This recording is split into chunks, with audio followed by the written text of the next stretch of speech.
Cars Channel News and Review Car.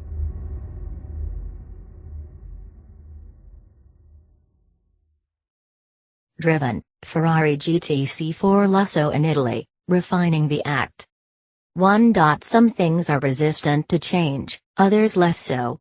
In Ferrari's case, there are a few paths that the company has said it will never walk down. The SUV is one you'll keep hearing, and the other has to do with an extra couple of doors on a car.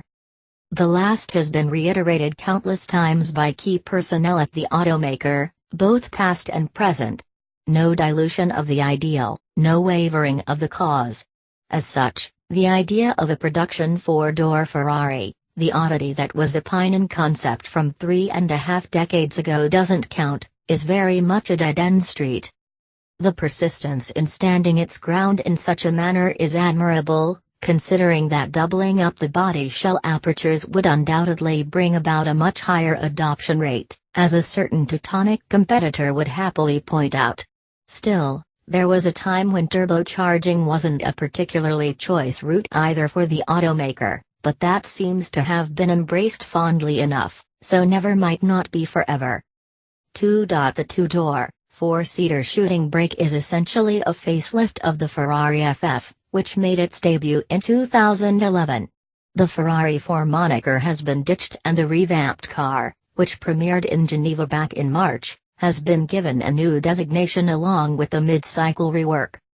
The new name is a bit of a mouthful, but there's method in the convention. The prefix pays homage to some illustrious predecessors including the 330 GTC, while the numeral continues to denote the four-seater and four-wheel drive configuration. The luxury suffix, meanwhile, is a suitable reference to the plusher and better appointed interior as well as improved level of modern conveniences. Some marginal changes to the car's exterior dimensions over the FF. The GTC4Lusso measures in at 4,922 mm long, 1,980 mm wide and 1,383 mm tall, which makes it 15 mm longer, 27 mm wider and 4 mm taller than the latter. 3. At the back, the curve of the roof has been lowered, but retains enough volume to not compromise space and comfort for all four occupants, with a 16 mm increase in rear leg room being touted. Boot volume remains at up to 800 liters with the 50 hours 50 minutes split rear seats folded down. Fresh elements are made up of a new roof-mounted rear spoiler, a triple fence diffuser and a 4-lamp tail light cluster, previously, 2, the last again another dive into the past. 4. Aside from making the looks, which have arguably been polarizing, more organic to the eye, the remodeling work has also improved aerodynamics, with a 6% reduction in drag and aerodynamic efficiency from the FF. Inside, trim and material choices are up from that found on the FF, and the restyled dashboard, now presented in what's called a dual cockpit architecture, gives the entire forward presentation a less busy look. 5. There's a new, more compact steering wheel, brought about as a result of a smaller airbag, which improves the visibility of both the rev counter and the dual 5-inch TFT VGA displays housed in the main cluster. Control switches have also been revised with regards to shape, function and positioning. Elsewhere, a new infotainment system finds its way on. 6. The latter features a 10.25-inch Full HD capacitive touchscreen, with navigation and Apple CarPlay connectivity in the mix. The unit has a processor that's 8 times more powerful than the previous system, and a new user interface makes accessibility to functions a much simpler affair. There's also an optional 8.8-inch Full HD touchscreen display for the passenger, placed within the occupant's direct field of vision on the dash console. It's not new, because the FF had one too, though this one is now in color.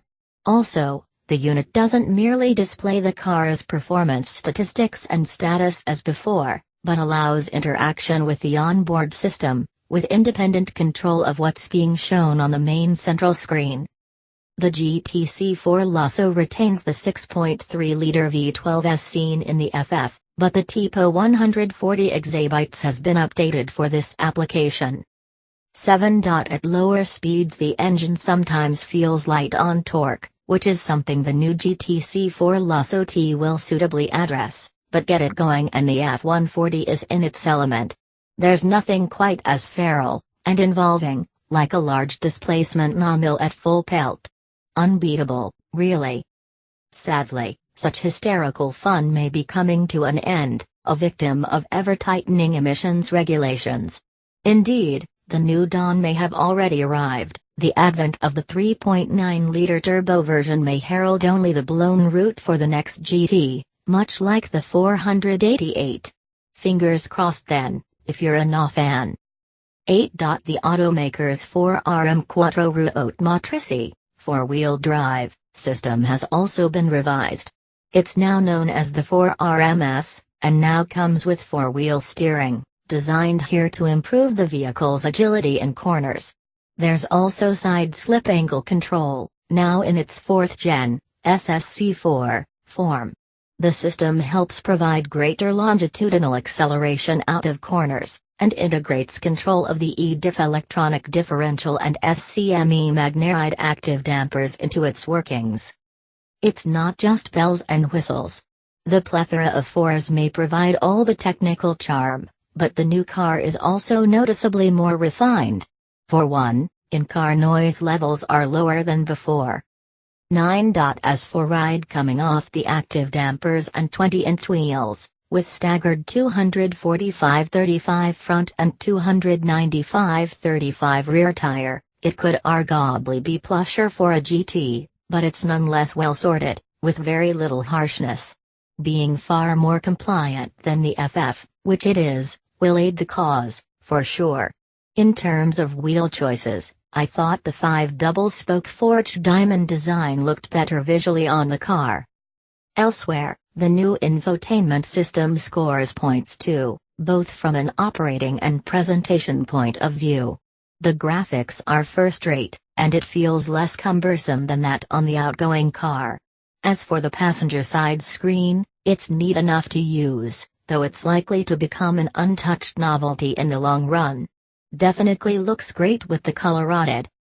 10. From a Malaysian perspective, the GTC4Lusso is due to arrive sometime in Q1 next year, but it remains to be seen if the NA will make it here, given the appearance of the rear-wheel drive turbo, which looks to be a more eye-catching option. The market for a two-door, four-seater shooting brake isn't massive, but Ferrari says the type has appeal, especially with younger customers, who are apparently 10 years younger than those who purchase the company's two-seaters. They also actually use the car to ferry for in more than 60% of trips. Which begs the question, would that percentage, and sales of the car itself, for that matter, go up significantly if there were an extra couple of doors in that equation? Oh, forget that was even asked. It'll never happen.